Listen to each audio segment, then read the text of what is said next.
Mutual fund inflows का data देखकर ये फील हो रहा है कि इन्वेस्टर्स का पेशेंस खत्म होते जा रहा है। 1 ईयर के शॉर्ट स्पैन टाइम पीरियड में ही इन्वेस्टर्स ने अपना पेशेंस खो दिया है। ये वही इन्वेस्टर हैं जो कि 5 ईयर्स 10 ईयर्स 20 ईयर्स इन्वेस्टेड रहने की बातें करते हैं। ये वही इन्वेस्टर्स हैं जो इन्वेस्टमेंट की शुरुआत में या फिर बुल रन के फेज में कहते हैं कि मुझे तो 5 साल तक जीरो रिटर्न मिलेगा तो भी कोई फर्क नहीं पड़ता, मैं तो 20 साल के लिए इन्वेस्ट करने आया।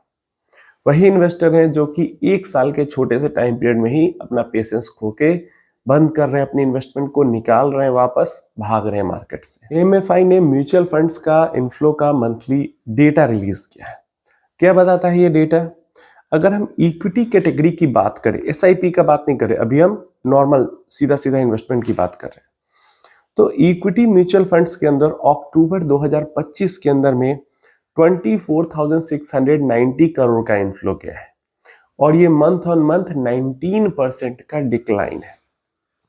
सितंबर के महीने में 30,422 करोड़ था, अगस्त के महीने में 33,430 करोड़ था और जुलाई के मंथ में हाईएस्ट लगा था ये नंबर 42,702 करोड़। उससे जस्ट एक महीने पहले जून 2025 में 23,587 करोड़ पे थी नंबर्स इक्विटी इन्वेस्टमेंट की।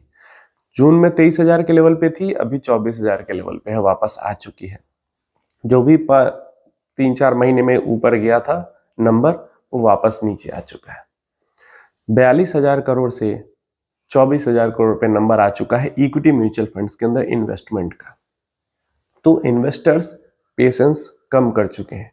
इससे पहले भी जून में जो 23,000 लगा था वो मार्केट खराब होने के कारण लगा था। उससे पहले भी एक बार 30,000 40,000 करोड़ का नंबर हिट हो चुका था, फिर से 40,000 का नंबर करोड़ का हिट हुआ एंड देन वापस गिर के वो 24,000 करोड़ पे आ चुका है।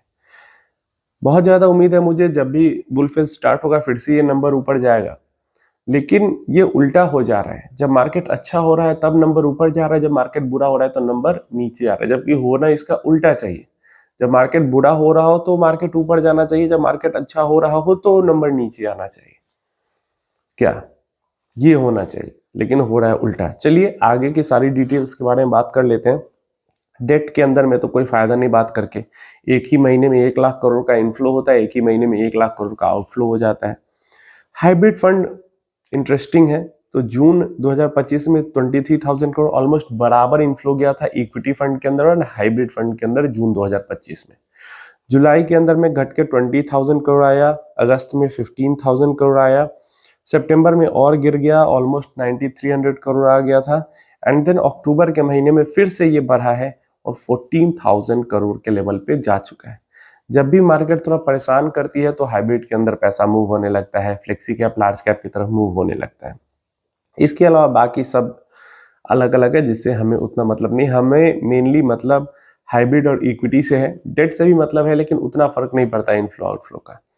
चलिए अब बात कर लेते हैं जो सेक्टर वाइज क्या हो रहा है, मतलब मार्केट कैप वाइज क्या हो रहा है। सेक्टोरल फंड्स के अंदर जुलाई के मंथ में हाई लगा था 9,400 करोड़, 9,500 करोड़ के पास का इनफ्लो गया था सेक्टोरल थीमेटिक फंड्स के अंदर में। जून में वो सिर्फ 500 करोड़ था, 500 से सीधा 9,500 करोड़। अगस्त के महीने में गिर के वो फिर से आ गया 3,900 करोड़ के पास, सितंबर में गिर के 1,200 करोड़ आ गया एंड अभी अक्टूबर में वो 1,300 करोड़ के पास है। तो बहुत ज्यादा कोई कुछ सेक्टोरल एनएफओज आ जाते हैं किसी महीने में तो ये नंबर जंप कर जाता है, या फिर कोई ऐसा एनएफओ आ जाता है वो काफी प्रॉमिसिंग रहता है तो अगेन वो जंप कर जाता है। नहीं तो नॉर्मल यही 1,000-1,200 करोड़, 500 करोड़, 600-700, बस इसी के आसपास में इसका इनफ्लो मंथली रहता है। फ्लेक्सी कैप के अंदर में लगातार हमें जंप देखने को मिल रहा है।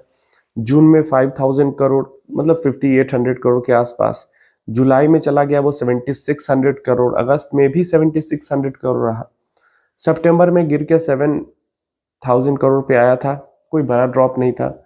फिर अभी अक्टूबर के महीने में देखें तो लगभग ये 9,000 करोड़ पे चला गया है। तो जितने भी जो इन्वेस्टर्स स्मॉल मिड या फिर सेक्टोरल थीमेटिक के अंदर थे, सेक्टोरल थीमेटिक से निकल रहे हैं, अच्छा कर रहे हैं, लेकिन स्मॉल मिड से भी वो डर के निकल रहे हैं और लार्ज की तरफ भाग रहे हैं। और लार्ज का ऑल्टरनेटिव बेस्ट क्या हमें मिल जाता है? फ्लेक्सी कैप मिल जाता है। तो फ्लेक्सी कैप मतलब बाकी कैटेगरीज से भी पैसा खिंच के फ्लेक्सी कैप कैटेगरी के अंदर आता हुआ हमें दिख रहा है। कैसे? हमने देखा कि फ्लेक्सी कैप के अंदर लगातार बढ़ता जा रहा है इनफ्लो। मिड कैप के अंदर मिड ड्रॉप हमें देखने को मिला है। जून के महीने में 3700 करोड़ था। इसके बाद ऑलमोस्ट 5000 करोड़ का इनफ्लो हर महीने गया है। जुलाई, अगस्त, सितंबर में अभी गिर के फिर से 3800 करोड़ पे आ गया है। लार्ज कैप की भी बात करते हैं। 1700 करोड़ जून में था, 2100 करोड़ जुलाई, अगस्त में 2800 करोड़ एंड सितंबर में 2300 करोड़, अभी गिर के 900 करोड़ पे आ चुका है। स्मॉल कैप के अंदर भी हमें ड्रॉप देखने को मिला। जुलाई के अंदर में 6500 करोड़ का हाई लगा था एंड देन उसके बाद गिर के अभी लेटेस्ट अक्टूबर के महीने में 3500 करोड़ के पास है। तो मिड कैप में भी ड्रॉप आया, लार्ज कैप में तो बहुत ही भयंकर ड्रॉप आया, स्मॉल कैप में भी ड्रॉप आया। फ्लेक्सी कैप के अंदर लगातार गेन होते जा रहा है। लार्ज एंड मिड कैप के अंदर देखते हैं तो थोड़ा सा ड्रॉप हमें यहाँ भी देखने को मिला है। 5000 का हाई लगा था जुलाई में, अभी वो गिरते गिरते आ चुका है 3100 करोड़ पे। ईएलएसएस के अंदर से लगातार विड्रॉल हो रहा है, आउटफ्लो हो रहा है टैक्स रेजिमे चेंज होने के कारण। सरप्राइजिंगली वैल्यू कॉन्ट्रैक्ट के अंदर में काफी बड़ा ड्रॉप हमें देखने को मिल गया।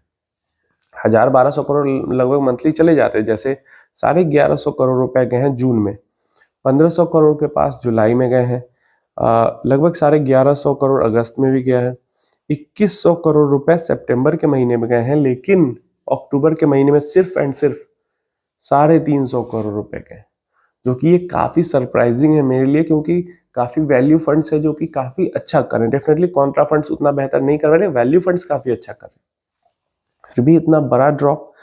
मल्टी कैप फंड्स के अंदर भी ड्रॉप आया है, लेकिन ठीक ठाक ये चल रहे अपना 2500 से 3000 के लेवल में। 2500 करोड़ का इनफ्लो पिछले महीने में देखने को मिला है अक्टूबर में, जो 3500 करोड़ सितंबर में था, 3200 करोड़ अगस्त में था, 4000 करोड़ जुलाई में था एंड 2800 करोड़ जून में था। तो पिछले 5-6 महीने के लोएस्ट लेवल पे है ये भी। फोकस्ड फंड के अंदर भी मतलब 5 महीने पहले जो हालात थे अभी वापस वहां पे पहुंच चुका है 900 करोड़ पे। बीच में 1500-1600 करोड़ तक ये भी गई थी। डिविडेंड यील्ड के अंदर भी लगातार आउटफ्लो चल रहा है। तो ये टोटल मिलाते हैं तो पिछले महीने में हमारा 24,690 करोड़ का इनफ्लो हो जाता है, जो कि सितंबर में 30,000 करोड़, 33,000 करोड़ अगस्त में, 42,000 करोड़ जुलाई में, 23,000 करोड़ जून में। तो जुलाई का महीना ऐसा था कि हर कैटेगरी में ही भर भर के पैसा आया था। सेक्टरल थीमेटिक में भी 9,500 करोड़, फ्लेक्सी कैप में 7,500 करोड़, मिड कैप में 5200 करोड़, लार्ज कैप में 2100 crore, small cap 6500 crore, large and mid cap 5000 crore. Her category में भर भर के पैसा आया था। ईएलएसएस को छोड़ अगर देते हैं तो, ईएलएसएस डिविडेंड यील्ड को छोड़ देते हैं तो, लेकिन अब अगर देखें तो इनफ्लोज कंसोलिडेट होती दिख रही हैं। पेशेंस घटता हुआ दिख रहा है इन्वेस्टर का, खासकर जो ये वॉलेटाइल कैटेगरीज है। कंसोलिडेशन कहाँ पे हो रहा है? कंसोलिडेशन हो रहा है फ्लेक्सी कैप के अंदर and mid cap small cap के अंदर। उतना बुरा हाल नहीं दिख रहा है जितना बाकी कैटेगरी के अंदर दिख रहा है। तो flexi cap, mid cap, small cap, large and mid cap and multi cap, ये 5 कैटेगरीज के अंदर पैसा जो है वो अभी भी आ रहा है। और इन सब में सबसे ज्यादा इन्वेस्टर का फेवरेट कैटेगरी अभी बना हुआ है फ्लेक्सी कैप म्यूचुअल फंड्स की कैटेगरी, क्योंकि यहाँ पे पता ही हमें लार्ज कैप का काफी ज्यादा एक्सपोजर मिलता ही है। तो काफी सारे एडवाइजर्स भी यही करते हैं और समझदारी भी यही कहती है कि जो हमें लार्ज कैप का एक्सपोजर लेना है वो हम फ्लेक्सी कैप के थ्रू लें, क्योंकि वहां पे थोड़ी सी फ्रीडम भी मिलती है। भले ही फ्रीडम का इस्तेमाल फंड मैनेजर नहीं करते, लेकिन मिलती तो है, तो वहां पे परेशानी कम रहती है। तो चलो अब फ्लेक्सी कैप के अंदर पैसा जा रहा है अच्छे से। आप अपनी राय बताना, आपके लिए क्या कौन सा डेटा इसमें से है जो कि काफी ज्यादा शॉकिंग रहा है।